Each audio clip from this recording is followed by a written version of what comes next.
Nos volvemos a encontrar hoy para seguir charlando sobre los epistemólogos franceses y fundamentalmente empezar con lo que es un poco la vida de Gaston Bachelard, que es el primer autor con el que vamos a trabajar. Lo situamos, nace en 1884 y muere en 1962. Prácticamente su producción es siglo XX y digamos la primera parte del siglo XX y algo de la década del 60. Tuvo una gran influencia sobre otros autores. Vamos a ver Canguilhem, que tuvo una fuerte influencia en Foucault. Hay toda una línea de pensamiento ligado a una cuestión de pensar la necesidad de la historicidad, es decir, la idea de que no hay conocimiento sin historia. Y esto me parece que es una idea muy, muy intensa y es una idea que de alguna manera instala Gaston Bachelard y va a influir en Foucault, va a influir en Bourdieu y en otros autores que son propios de esta corriente estructuralista y postestructuralista francesa. Ha sido muy rica el pensamiento de Bachelard y ha sido un autor que ha transitado por distintas disciplinas, física, matemática, filosofía, epistemología, como él le gusta llamarlo, y en sus últimos tiempos ha discutido mucho la cuestión de la poética. O sea que van a encontrar un punto interesante en donde se amalgama una visión filosófica, una necesidad de pensar el conocimiento históricamente, pero también una capacidad para poder traducirlo en términos poéticos, que no es poca cosa. Me parece que en este primer momento, para nosotros, nos deberíamos situar en este concepto de historia, en donde la historia constituye un espacio inevitable para poder pensar la configuración del saber científico. O sea, el análisis histórico pone a la ciencia al descubierto y la enfrenta con sus fronteras. Me parece que ese punto es un punto que sí o sí debemos resignificar en Bachelard. Y si ustedes se toman el tiempo de leer minuciosamente la primera parte de la formación del espíritu científico, se van a dar cuenta que él le dedica un tiempo para poder pensar las etapas de la ciencia en términos históricos, y ahí hay un punto que siempre rescatamos, y es que instala ese nuevo espíritu científico al que él apela a partir de 1905, que es la época en que Einstein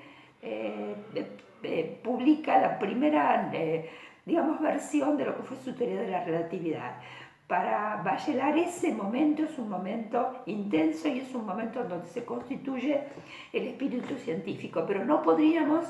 dar cuenta de eso si no hacemos un reconocimiento de que el saber es histórico, ¿sí? O sea que hay condiciones históricas que posibilitan el saber de cada época, y esto es un esfuerzo interesante de justificación que él plantea, que sumado a otras cuestiones conceptuales ligadas a, yo diría, tres conceptos centrales, que son el de ruptura epistemológica y también histórica, la cuestión de los obstáculos epistemológicos, que vamos a ver un poquitito más adelante, y fundamentalmente esta idea de pensar la verdad como una verdad histórica. Me estaba dejando en el tintero un concepto central, que es el de vigilancia epistemológica, que también vamos a detallar en un rato. Pero me parece que como introducción tenemos con estos elementos ya la posibilidad de ir leyendo esa primera parte de la formación del espíritu científico, como para ir incorporando no solo las etapas que él va reconociendo en lo que es la historia de la ciencia, sino también las cuestiones que hacen al conocimiento que ocurre en el interior del sujeto y que también va sufriendo ciertas etapas, sufriendo en el sentido de cómo va transformándose el tipo de conocimiento que vamos adquiriendo, y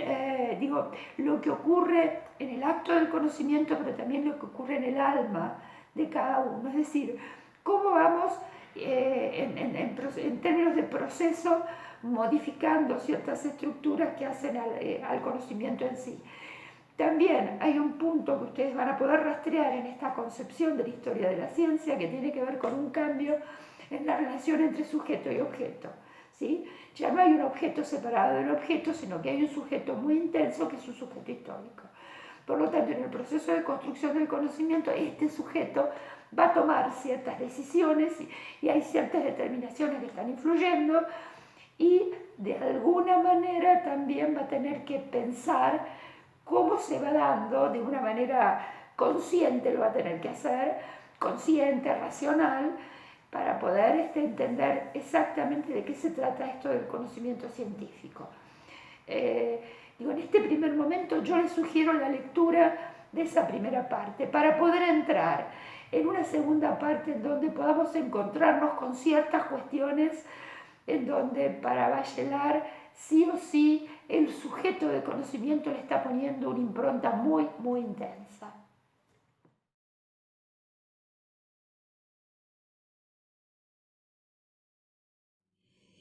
Veníamos charlando generalidades respecto al pensamiento de Gastón Bachelard y sí me quiero detener en el análisis del texto La formación del espíritu científico, porque él en sus notas introductorias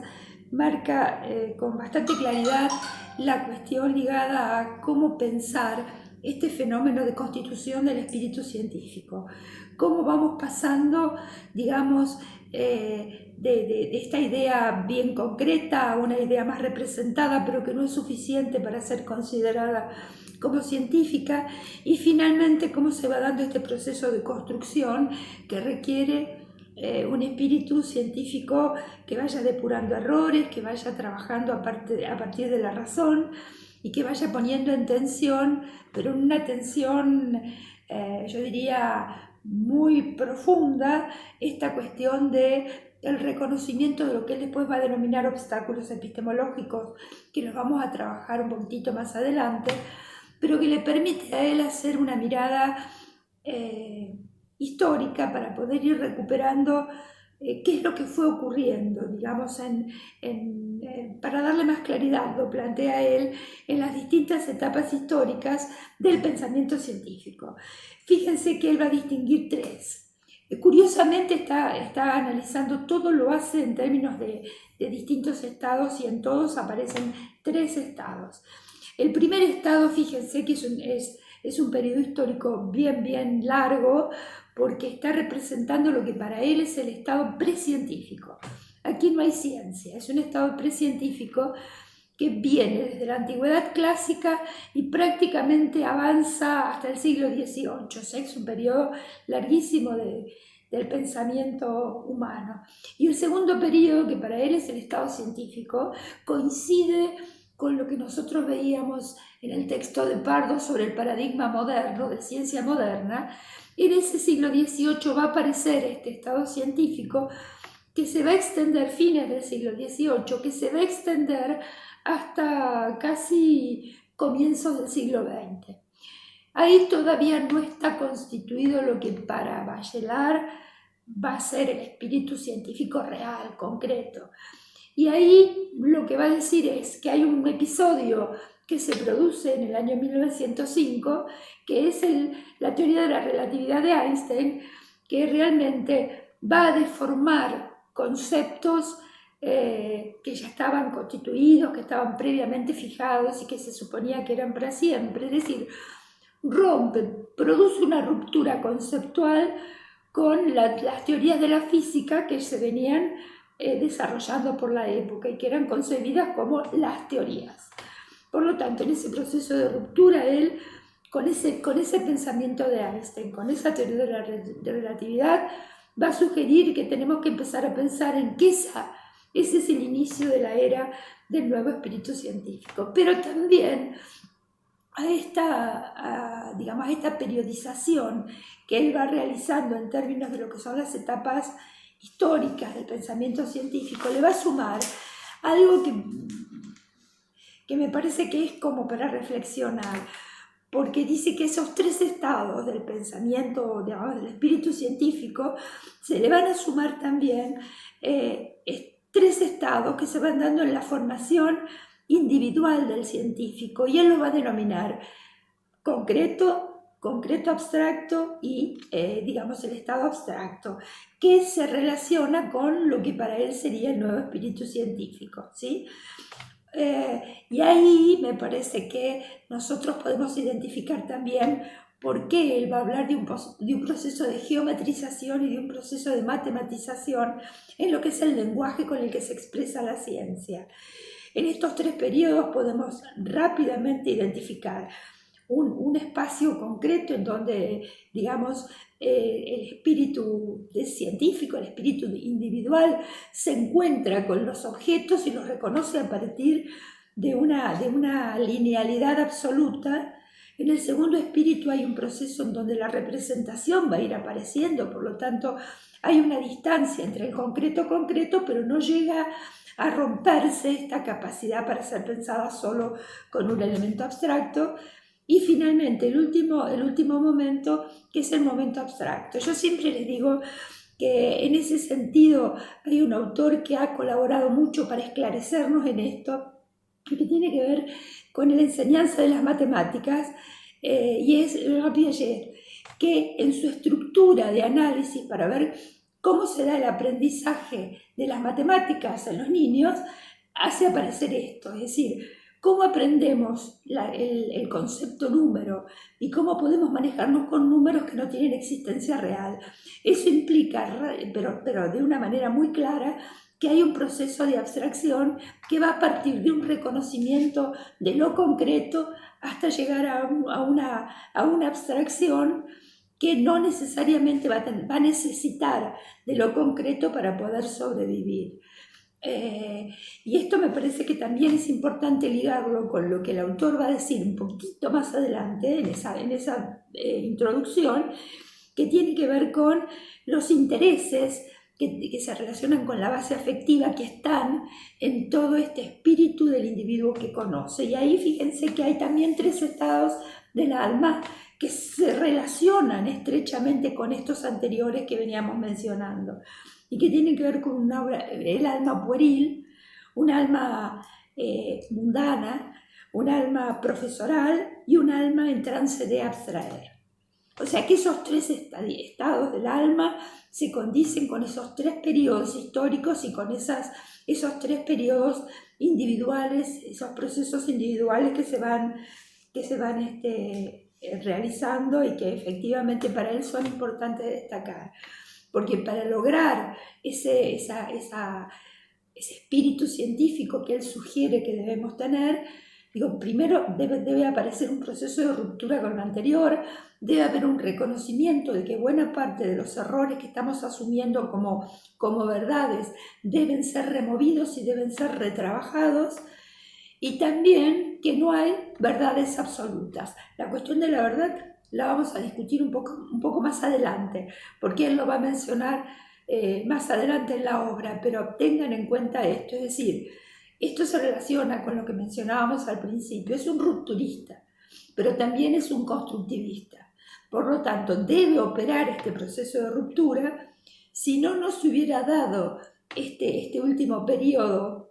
de un nuevo espíritu científico, porque hubiéramos seguido acumulando la ciencia tal como la veníamos desarrollando, se hubieran seguido aplicando los conocimientos tal como los venimos manejando, y sin embargo hubo algo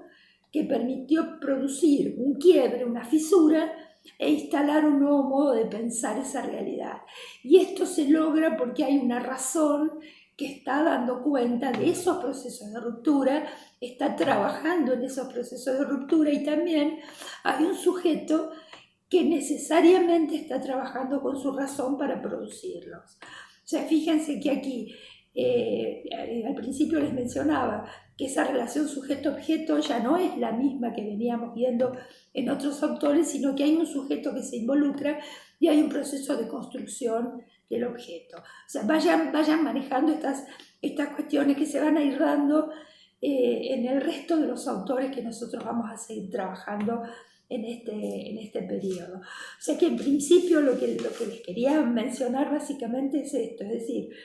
en esta introducción lo que va a plantear Bachelard básicamente es lo que va a desarrollar a lo largo de su obra. Y si toman en cuenta la cuestión del subtítulo de la obra, se van a dar cuenta que no podría hacerlo si él no realiza este proceso de psicoanalización de la ciencia. Digamos, este psicoanálisis de la ciencia para él va a ser un instrumento relevante para poder producir estos quiebres, estas rupturas, pero a su vez esta capacidad de construir en términos de una verdad histórica y en términos de una objetividad que ya no es la objetividad que marca el objeto, sino que es un proceso de construcción intersubjetiva.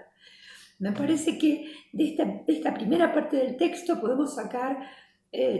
todos estos elementos que nos permiten ir configurando con bastante claridad el pensamiento del autor. Nos vamos a ir también a trabajar algunas cuestiones ligadas a los obstáculos. ¿De qué habla Bachelard cuando